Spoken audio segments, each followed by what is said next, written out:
Falsa alarma. Y ya está conmigo un gran amigo, Mauricio Mejía. Mi querido Mau, ¿Cómo estás, Víctor? Qué gusto saludarte. Bienvenido. Gracias por invitarme otra vez a tu programa. Hoy estrenas programa también tú, Hoy Expreso Olímpico Doble. Programa, sí, a las 6 de la tarde estrenamos el Expreso Doble Olímpico, va a ser a las 6 de la tarde, de 6 a 6 y media. Y pues bueno, sí, lo que dices, ya comenzamos los Juegos Olímpicos, son unos Juegos Olímpicos bien complicados. Sí. México 68 inauguró, digamos, este previo, digamos, aperitivo político, militar, político complicado de la diplomacia, ¿te acuerdas? Por supuesto, de las manifestaciones estudiantiles que van de julio al 2 de octubre, que la matanza de Tlatelolco, y después llegaron los Juegos de Múnich 72 con la matanza de la delegación israelí. Septiembre Negro. Exacto, la crisis del 76 en materia económica, pero pues pese a todo la flama estamos viendo las imágenes justamente del día, muy complicado el entorno para Brasil. De hecho, han anunciado, Víctor, que la ceremonia de inauguración no es nada espectacular, que en comparación con China, Beijing, y con Londres, Inglaterra, no se esperen nada espectacular. Está la condición muy precaria en materia de lo que va a ser la organización. No hay parafernalia alrededor de estos Juegos. Y pues bueno, mucha gente se pregunta, ¿qué pasa con México? Esa es la pregunta, Mauricio. A ver, ¿a qué aspiramos? Digo, cada 4 años es la misma historia y aspiramos a que podemos hacer un papel digno, más o menos pasable. ¿Cómo lo ves en esta ocasión? ¿Cómo nos puede ir en unas Olimpiadas en continente americano, en donde habrá muchos mexicanos, probablemente ahí apoyando? ¿Cómo nos podría ir? Mira, el deporte mexicano agregó 2 conceptos psicológicos a la de por sí muy abultada psicología mexicana, psicología social. Uno de ellos es el mal del Jamaicón Villegas, aquel jugador que extrañaba las albóndigas de su tía. Y que se llevaba sus chiles enlatados. Exactamente, sí. En los mundiales del 62 y del 66. Y también el deporte mexicano aportó al lenguaje cotidiano el garbanzo de libra. Hemos vivido de garbanzos de libra porque no hay manera de entender, si tú platicas con un estadounidense, a ver, cuáles son las posibilidades que tienen Estados Unidos de ganar una medalla. Por medición, tienen un rango, más o menos tantas medallas. México juega siempre ahí se va. A ver qué sale. A ver qué sale. Los atletas mexicanos llegan mal preparados, con poco presupuesto en su preparación, muchas veces con problemas para mantener a los entrenadores y compiten contra deportistas que tienen todo, que tienen un gran respaldo social, un gran respaldo institucional, un gran respaldo del gobierno. Y volvemos al tema. ¿Por qué estoy contando todo esto? Porque volvemos a la posibilidad de que México gane en un deporte tan azaroso una medalla como en los clavados. Si hay un deporte azaroso clavados, en el programa, es clavados. Y hablamos... arco, tiro con arco. Las últimas modas, tiro con arco, taekwondo, ¿no? Taekwondo. Aparte, todos generalmente son deportes individuales. Exacto. Casi nunca le atinamos a los de equipo. Por cierto, tenemos ya en la línea telefónica a Alberto Lati, periodista, gran periodista. Él se encuentra en Río de Janeiro. Alberto, buenas noches. Víctor, buenas noches, es un placer. Creo que se nos cortó. Se nos cortó la llamada. Ahorita volveremos con Alberto Lati. Vamos a platicar. Yo los escucho, Víctor. Él ya nos escucha. Alberto Lati nos acompaña. Mauricio Mejía aquí en el estudio.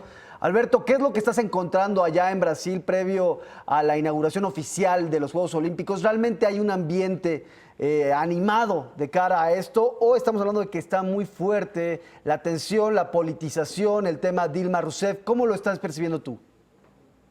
Es que me da la impresión, Víctor Hugo, que hay una juxtaposición tremenda entre la polarización social, la recesión económica, la incertidumbre política, pero al mismo tiempo la expectativa de lo que viene. Hemos ido viendo, tuvimos la fortuna de llegar aquí primero hace un mes para hacer unos promocionales con Fox Sports, luego desde hace un par de semanas ya para instalarnos, y de ver un proceso de un crescendo muy lento en un principio, pero muy intenso en los últimos 2 días, en los que sí ya la gente está más emocionada, está entusiasmada, ya incluso es válido decir que quieres olímpicos, porque hubo una rachota en la que la gente que quería ver juegos prefería pues mantenerlo callado como si fuera algo de pena.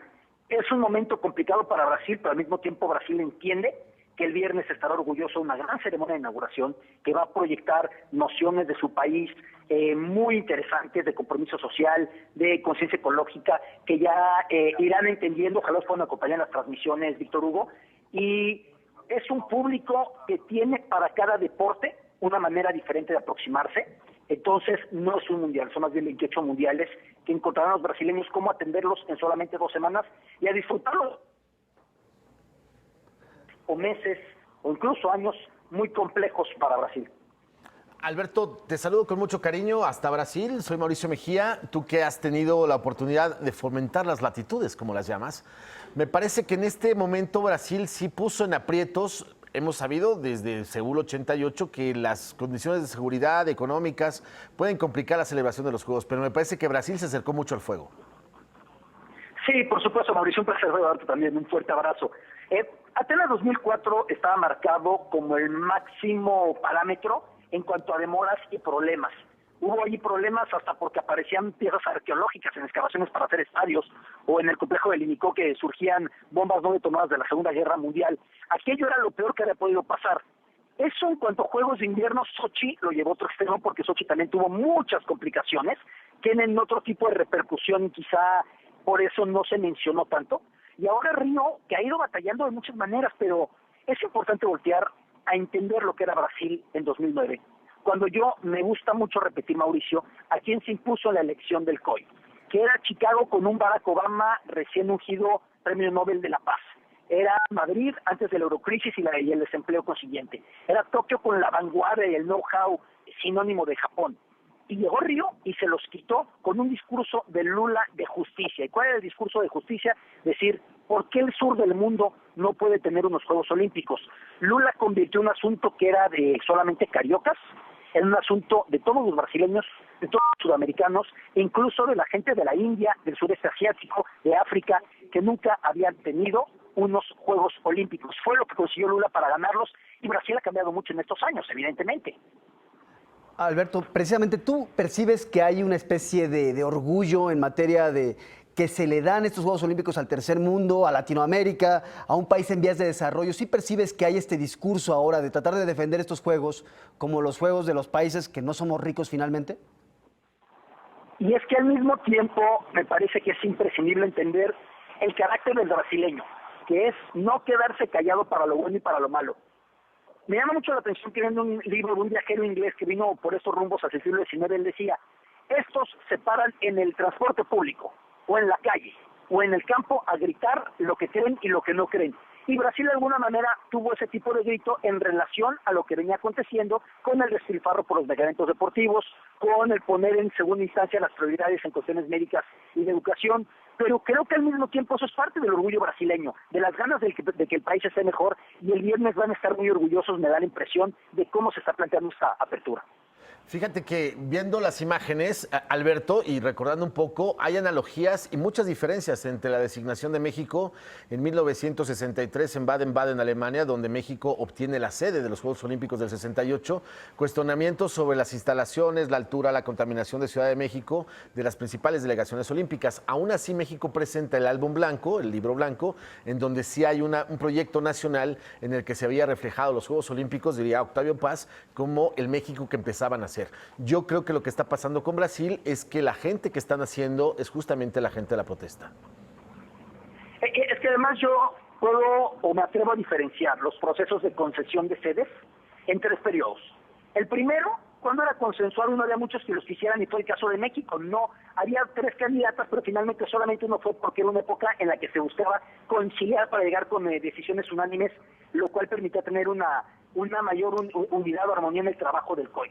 El segundo fue, y ahí es cuando Río consiguió esta sede 2016, cuando los países más poderosos se peleaban por tener ese pedazo, esa tajada del pedestal máximo del concepto internacional de las naciones, que son estos eventos. Río lo consiguió cuando más países poderosos lo querían, como Londres también. Yo creo que nunca más países lo quisieron con tanto ahínco. Por decirte algo, en el 84 Los Ángeles fue la única candidata. Nadie más se atrevería, e incluso Los Ángeles hizo lo que quisieran hacer todos, decir, le entro, pero si pierdo dinero, así me lo reembolsan. Ya para este momento, Brasil lo consiguió peleando con todo y con promesas de dar lo que fuera, casi hasta de colocar en el Cerro del Corcovado una imagen de Jack Roge, entonces presidente del COI. Entonces, sí se metió los trancazos, y para esos trancazos hacía falta una promesa de mucho gasto, y Brasil tenía que gastar, pero Brasil no entendía que su economía también está muy basada en los commodities que se iban a depreciar, con lo que China les compraba en gran medida, que China les dejaría de comprar, y con una clase media que crecía, pero ve las paradojas de Brasil. Es una clase media que compraba coches caros a plazos, pero que no tenía acceso a luz y agua. Esas eran las paradojas de Brasil que terminaron por estallar, ¿no? Las favelas que parecían pacificadas, que luego probaron estar más bien militarizadas y con una ocupación no siempre querida por los lugareños. Todo eso terminó por estallar de repente. Un régimen que proyectaba una gran bonanza y una gran estabilidad de instituciones con Lula y luego con Dilma, que era la esperanza de la izquierda y de la socialdemocracia, de pronto empezó a mostrar grietas con corrupción por todos lados, con el mensalao, que era el esquema de Lula, que daban por ahí una cuota a los diputados para que apoyaran sus causas. Alberto, o también, por supuesto, Alberto, con el con proceso esto- de la preestatal Petrobras. Alberto, nos tenemos que ir, ya se nos acabó el tiempo, nos tomó la guillotina. Realmente una delicia escucharte, un análisis socioeconómico sobre lo que está pasando en Brasil, estos Juegos Olímpicos. Vamos a estar en contacto contigo si nos permites. Te mandamos un abrazo allá a Sudamérica. Es un placer, un fuerte abrazo desde Río, el viernes de inauguración. Esto. Qué delicia platicar con Alberto. Sí, Lati. sí, sí, Alberto sabe muy bien del tema. Yo diría, para terminar, que lo que estamos viendo en Río es el efecto Lehman Brothers. Interesantísimo lo que dice Lehman Brothers. Con esto nos despedimos. Mauricio, gracias por estar con Gracias a ti, nosotros. Víctor, muchas gracias. Los dejo, ya está del otro lado Javier Risco y sin